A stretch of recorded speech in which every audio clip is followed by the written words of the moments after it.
সাবেক বস্ত্র ও পাট প্রতিমন্ত্রী মির্জা আজম ও তার স্ত্রী দেয়ান আলেয়ার নামে ৮০টি ব্যাংক হিসাবে ৯০৭ কোটি ৬৬ লাখ টাকার অস্বাভাবিক লেনদেনের প্রমাণ পেয়েছে দুর্নীতি দমন কমিশন। মানি লন্ডারিং প্রতিরোধ আইনে তাদের বিরুদ্ধে মামলা দায়ের করেছে সংস্থাটি।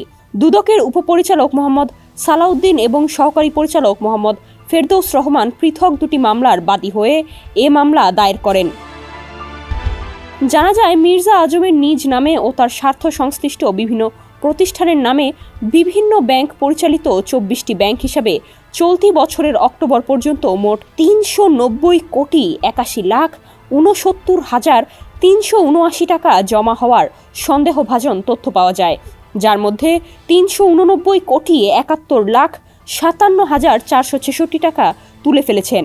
সর্বশেষ স্থিতি ছিল ১,১০,১১,৯১৩ টাকা, যা ফ্রিজ অবস্থায় রয়েছে। ওয়ালটনের পণ্য কিনে জিতে নিতে পারেন নগদ ২০ লক্ষ টাকা। Double million offer! Walton fridge কিনে পেতে পারেন ২০ লক্ষ টাকা। রয়েছে কোটি কোটি টাকার নিশ্চিত উপহার।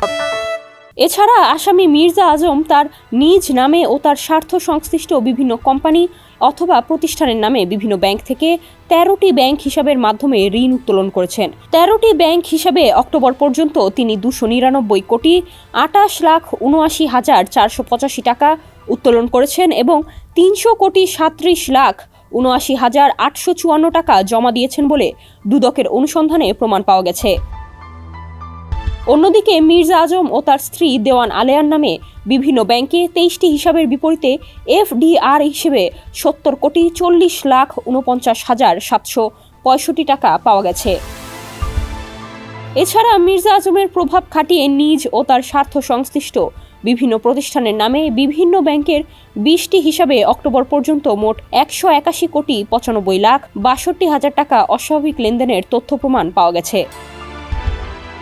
সব মিলিয়ে মির্জা আজম ও দেওয়ান আলেয়া সহ সংশ্লিষ্টদের বিভিন্ন নামে মোট ৮০টি ব্যাংক হিসাবে ৯০৭ কোটি ৬৬ লাখ টাকার অস্বাভাবিক লেনদেনের তথ্য প্রমাণ পাওয়া গেছে।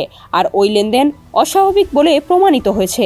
অস্বাভাবিক লেনদেনের মাধ্যমে মির্জা আজম ও তার স্ত্রী দেওয়ান আলেয়া সহ অন্যান্যদের নামে বেনামে পরিচালিত ব্যাংক হিসাব পরিচালনার মাধ্যমে অবৈধ অর্থ হস্তান্তর, স্থানান্তর ও রূপান্তর আড়াল করার চেষ্টা করেছেন।